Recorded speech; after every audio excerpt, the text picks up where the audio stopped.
आज हम स्टार्ट करेंगे टेक्स्ट के फंक्शन, डेट और टाइम के फंक्शन और मैथ्स के फंक्शन। सबसे पहले हम स्टार्ट करते हैं टेक्स्ट के फंक्शन। टेक्स्ट के फंक्शन में सबसे पहले हम इजिकल टू लगाते हैं और लोअर लिखेंगे।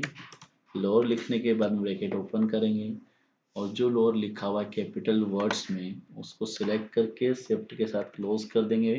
ब्रैकेट को एंटर जैसे करेंगे तो जो कैपिटल में लोअर लिखा था वो स्मॉल लेटर में है। तो लोअर का मतलब होता है स्मॉल लेटर्स में, मतलब जो भी हमने सिलेक्टेड किया है उस फॉर्मूले के अंदर में वो सारे के सारे वर्ड्स, सारे के सारे टेक्स्ट स्मॉल लेटर में चेंज हो जाएंगे। इसके बाद में है इजिकल टू लगाएंगे, अपर लिखेंगे।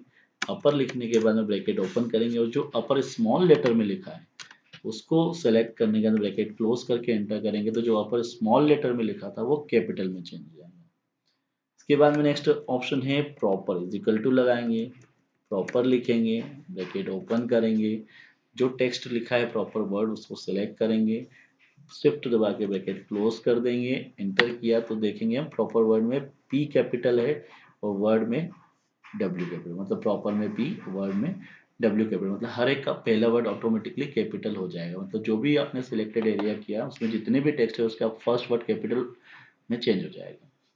इसके बाद में नेक्स्ट अपना ऑप्शन है लेफ्ट। लेफ्ट पे क्लिक करेंगे, ब्रैकेट ओपन करेंगे, जो लेफ्ट साइड लिखा उस वर्ड है उसको सिलेक्ट करेंगे। सिलेक्ट करने के बाद में आपको ऑप्शन नीचे बता रहा है टेक्स्ट के बाद कॉमा बता रहा है तो कॉमा लगा देंगे। कितने नंबर ऑफ कैरेक्टर्स हमने जो सिलेक्ट किया उसमें से हमें कितने नंबर ऑफ कैरेक्टर्स इसमें यूज़ करना है। अगर मान लीजिए 4 वर्ड यूज़ करना तो 4 लिख के ब्रैकेट क्लोज करके एंटर कर देंगे तो आप देखेंगे कि 4 वर्ड लेफ्ट साइड से 4 वर्ड ही आ रहे हैं। अगर हमने 5 किया है, 4 की जगह अगर मैं मान लीजिए 5 करता हूँ तो 5 वर्ड्स आना चाहिए। हम देखते हैं 5 करके एंटर करते हैं तो 5 वर्ड्स में हम देख रहे हैं कि लेफ्ट के बाद में 5 फिफ्थ वर्ड नहीं आ पाया। उसका रीजन ये है कि फिफ्थ वर्ड पे स्पेस है तो स्पेस को काउंट भी करता है वो, ये ध्यान रखना है हमें। अगर स्पेस होगी तो फिफ्थ वो वर्ड या जो भी, अगर सिंगल स्पेस है तो सिंगल कैरेक्टर वर्ड स्पेस लेगा वो।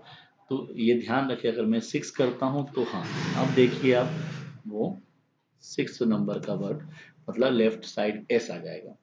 सेम उसी तरीके से जैसे हमने लेफ्ट को यूज किया है, हम चाहते हैं कि राइट को भी करना है तो हम राइट भी कर सकते हैं, राइट साइड से वो वर्ड ले लेगा।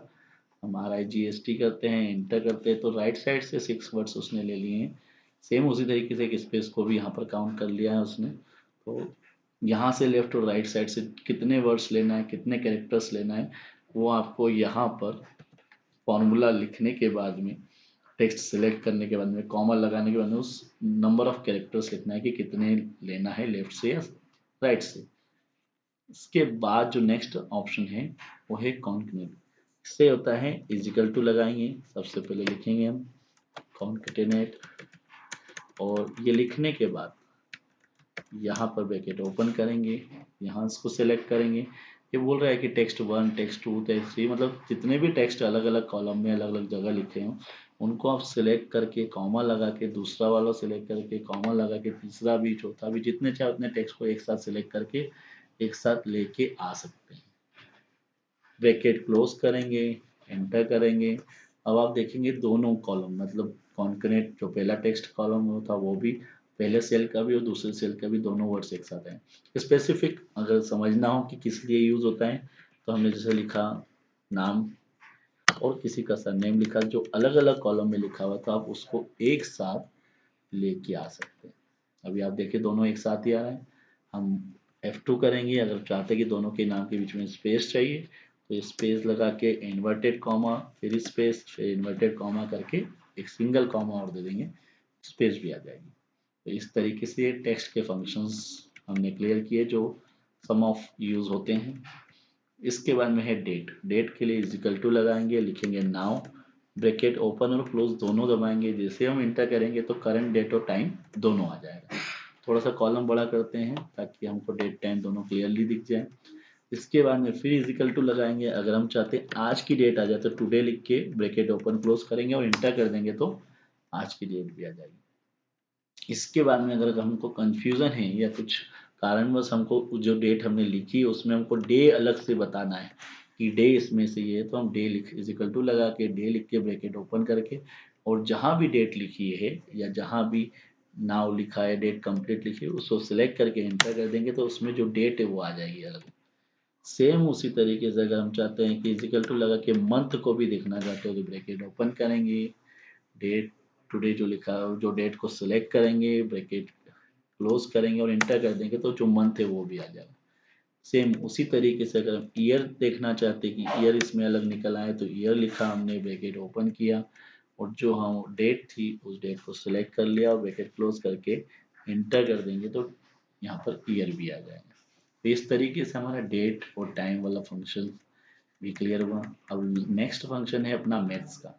मैथ्स में इजिकल टू लगा के हमने लिखा पावर, पावर ब्रैकेट ओपन किया, नंबर कितने नंबर्स देना है मान लीजिए मैं लिखा 4, कॉमा लगाया हमने, उसके बाद में पावर कितनी देना है मान लीजिए 4 की पावर 5 देना है मुझे, तो यहाँ पर पावर दे दिया, ब्रैकेट क्लोज करके एंटर कर देंगे। तो इस तरीके से जो 4 की पावर 5 होगी तो आपका जो रिजल्ट आएगा वो आएगा 1024। मान लीजिए आप स्क्वायर रूट निकालना चाहते हो तो स्क्वायर रूट में SQRT करेंगे, ब्रैकेट ओपन करेंगे।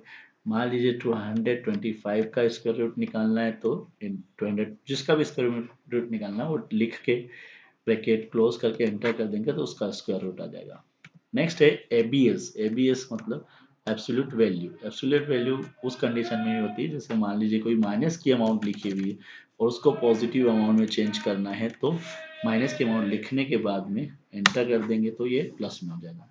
हम फिलहाल अभी इसको यहीं टाइप करें, मान लीजिए किसी और कॉलम में लिखा होगा, सेल में लिखा होगा तो हम उसको सिलेक्ट करके भी ऐसा कर सकते हैं। अभी फिलहाल हम डाटा यहीं लिख रहे हैं, आप चाहो तो किसी दूसरी सेल को सिलेक्ट करके जहाँ पर सेल में लिखा हुआ अमाउंट उसको भी सिलेक्ट करके कर सकते हैं।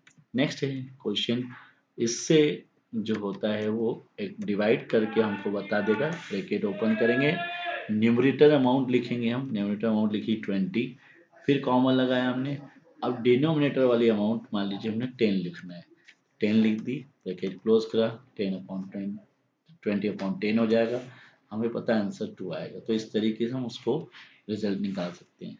लास्ट फंक्शन है राउंड ऑफ। राउंड ऑफ मतलब जैसे कई बार बिल में होता है कि 221 रुपये 75 पैसे बिल बना है, हम चाहते हैं कि 221 लेना है या 222 लेना, तो राउंड ऑफ में हम ले लेते हैं। सेम उसी तरीके से यहाँ पर भी राउंड ऑफ लिख के हम बिल की अमाउंट लिख देते हैं। फॉर एग्जाम्पल 226.5230 लिखा है या 531 लिखा है, हम कॉमा लगाएंगे। हम चाहते हैं कि दशमलव के बाद 2 संख्या तक ही हमको लेना है, तो कॉमा लगा के नंबर ऑफ डिजिट बता दो कि दशमलव के बाद कितनी संख्या लेना है, 2 डिजिट लेना है, ब्रैकेट क्लोज करके एंटर कर दिया तो 2 ही डिजिट आएगा।